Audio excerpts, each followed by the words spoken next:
మెదక్ జిల్లా కోల్చారం మండల కేంద్రంలో కాంగ్రెస్ పార్టీ కక్షపూర్తి ధోరణికి నిరసనగా నర్సాపూర్ ఎమ్మెల్యే సునీతా లక్ష్మారెడ్డి ఆదేశాల మేరకు టీఆర్ఎస్ పార్టీ నాయకులు NH 765D ప్రధాన రహదారిపై సీఎం రేవంత్ రెడ్డి ఫోటో దహనం చేయడం జరిగింది.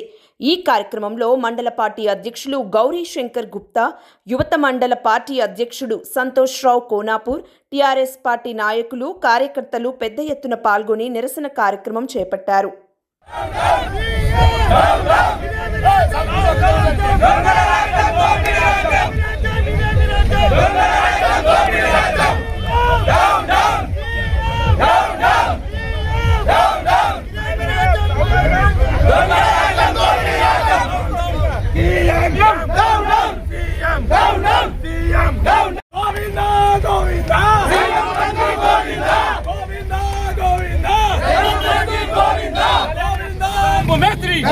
రేవంత్ రెడ్డి సీఎం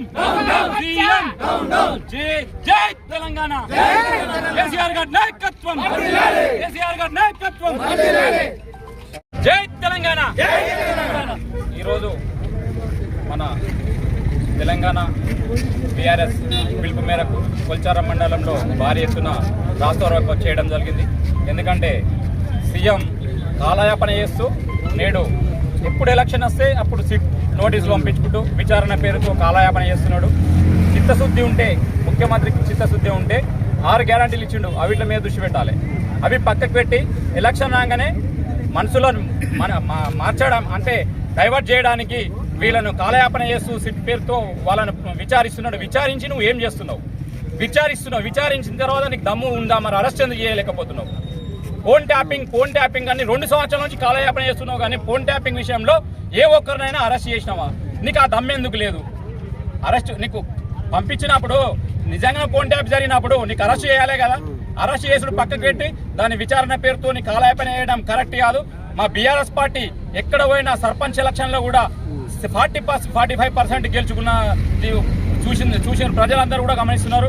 నీకు బీఆర్ఎస్ హయాంలో ఉన్నప్పుడు 95% సర్పంచ్ గెలిచినారు, ఇలా 60% గెలిచినని చెప్పి నువ్వే చెప్తున్నావు. అంటే గ్రాసు ఎంత పడిపోయింది అనేది కూడా నీకే అర్థం కావాలి. ముఖ్యమంత్రి గారు నీకు అవగాహన, నీకు పాలన మీద అవగాహన ఉంటే, ప్రజల మీద నిజమైన, రైతుల మీద నిజమైన నీకు ప్రేమ అభిమానాలు ఉన్నట్టయితే రైతు బంధు కానీ, కళ్యాణ లక్ష్మి కానీ, నువ్వు ఇచ్చిన హామీలను కానీ నెరవేర్చు. ముందు ఏదైనా సరే రైతులకు ఇచ్చిన హామీలు నెరవేరుస్తూ నువ్వు సరైన పాలన చేయు. నువ్వు నిజంగానే వీళ్ళు ఏదైనా చేసినట్టు, తప్పులు చేసినట్టుంటే అరెస్ట్ చేసి లోపల పెట్టు. అది పక్కన పెట్టి ఎలక్షన్ రాగానే ఎలక్షన్ ముంగడికి వేసుకొని వీళ్ళని లోపలికి వేస్తున్నట్టుగా డ్రామాలు ఆడుతున్నావు. నువ్వు డ్రామాల ముఖ్యమంత్రివి, పనికి మారిన ముఖ్యమంత్రి అని చెప్పి అందరికి ప్రజలకు కూడా అర్థమవుతుంది. అవినీతి ముఖ్యమంత్రివి, సూట్ కేసులు మోసే ముఖ్యమంత్రివి. నీకున్న అలవాట్లు మా నాయకులకు లేదు. రేపు రాబోయే కాలంలో మున్సిపల్ ఎలక్షన్లో కూడా తగిన బుద్ధి చెప్తాం. ఇలా స్థానిక ఎలక్షన్లో ఎలాగైతే బుద్ధి చెప్పినారో రేపు మున్సిపల్ ఎలక్షన్లో కూడా తగిన బుద్ధి చెప్పి బీఆర్ జెండా 100% ఎగిరేయడానికి మేము ప్రయత్నం చేస్తాం. మా కార్యకర్తలు అందరూ గట్టి ఉన్నారు. ఇలాగే చేస్తే ఉమ్మడి ఆంధ్రప్రదేశ్ రాష్ట్రంలో ప్రత్యేక తెలంగాణ అనే ముక్కను నాటి మరి ప్రత్యేక తెలంగాణ రాష్ట్రాన్ని సాధించిన ఏకైక వ్యక్తి మా ప్రియతమ నాయకుడు కల్వకుంట్ల చంద్రశేఖరరావు గారు. రాదనుకున్న తెలంగాణను సాధించి, తెలంగాణ రాష్ట్రాన్ని సాధించి రాదనుకున్న తెలంగాణను తెచ్చి చూపెట్టిన మొనగాడు మా కేసీఆర్ గారు. మరి అటువంటి ప్రత్యేక తెలంగాణ రాష్ట్రాన్ని సాధించినటువంటి కేసీఆర్ మీద సిట్టాని, పుట్టాని, పట్టాని అడ్డమైన కేసులు పెట్టి మరి మున్సిపల్ ఎలక్షన్ నోటిఫికేషన్ వచ్చింది. ఏదో విధంగా మరి భారత రాష్ట్ర సమితి పార్టీని బదలాం చేసి మరి మున్సిపల్ ఎన్నికల్లో విజయం సాధించాలని చెప్పి ఒక కపట ఎత్తుగడ ఎత్తుకున్నారు. మరి ఇలా తెలంగాణ రాష్ట్ర ప్రజానికం అందరూ కూడా మరి రేవంత్ రెడ్డి గారి అవినీతి ప్రభుత్వం సంగతి, రేవంత్ రెడ్డి గారి కపట నీచ తత్వాన్ని తెలంగాణ రాష్ట్ర ప్రజలందరూ కూడా గమనిస్తున్నారు.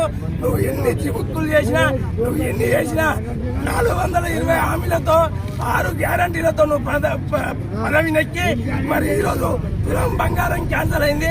మహిళలకు 2000 ఇస్తా అని చెప్పి అది బంద్ చేసినావు. మరి గ్యాస్ సబ్సిడీ లేదు, 4000 రూపాయల పింఛన్ ఇస్తాను అది లేవు. రైతు బంధు ఈడికి 2 సార్లు ఎగ్గొట్టినావు. డిసెంబర్లోనే రైతు బంధు ఇవ్వాలి. ఇది ఫిబ్రవరి నెల వస్తుంది, ఇప్పటి కూడా ఫిబ్రవరి వస్తుంది, ఇప్పటి కూడా రైతు బంధు ఇవ్వకుండా ఏదో విధంగా మా భారత రాష్ట్ర సమితి పార్టీని బదలాం చేయాలని ఆలోచన చేస్తున్నాం. ప్రజలందరూ కూడా నిశ్చితంగా గమనిస్తారు. రేపు రాబోయే మున్సిపల్ ఎన్నికల్లో కానీ లేదా ఎంపీటీసీ జెడ్పీటీసీ ఎన్నికల్లో మరి రేపు రాబోయే 3 సంవత్సరాల తర్వాత రాబోయే ఎమ్మెల్యే ఎలక్షన్ కూడా మా భారత రాష్ట్రంలో ఏందో చెప్పి మీకు చూపెడతాము. మీ పార్టీకి డిపాజిట్ కూడా గలంతగా అని చెప్పి